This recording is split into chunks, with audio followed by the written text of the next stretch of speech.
Des chiffres tout d'abord. 46 000 morts côté turc, 6 000 côté syrien. Chiffre toujours provisoire. Des dizaines de milliers de blessés, des centaines de milliers de sinistrés. Nous sommes un mois après le terrible séisme qui s'est abattu sur la région et le défi humanitaire est énorme. Selon le gouvernement turc, 2 millions de rescapés vivent toujours sous les tentes ou dans des abris de fortune. Une population traumatisée par ce tremblement de terre de magnitude 7,8, mais aussi ces 13 000 répliques. La dernière a été encore ressentie samedi. Alexandre Andoa. Il y a un mois, le séisme de magnitude 7,8 faisait s'écrouler la ville de Kahramanmaraş comme un château de cartes.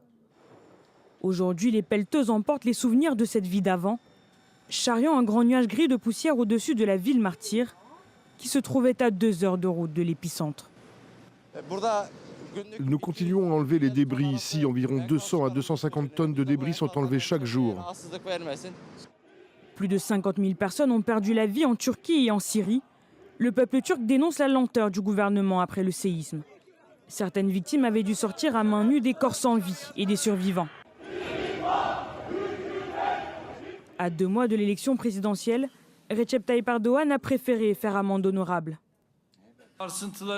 En raison de l'effet dévastateur des tremblements, des conditions météorologiques difficiles et des infrastructures endommagées, nous n'avons malheureusement pas pu travailler aussi efficacement que nous le souhaitions à Adıyaman.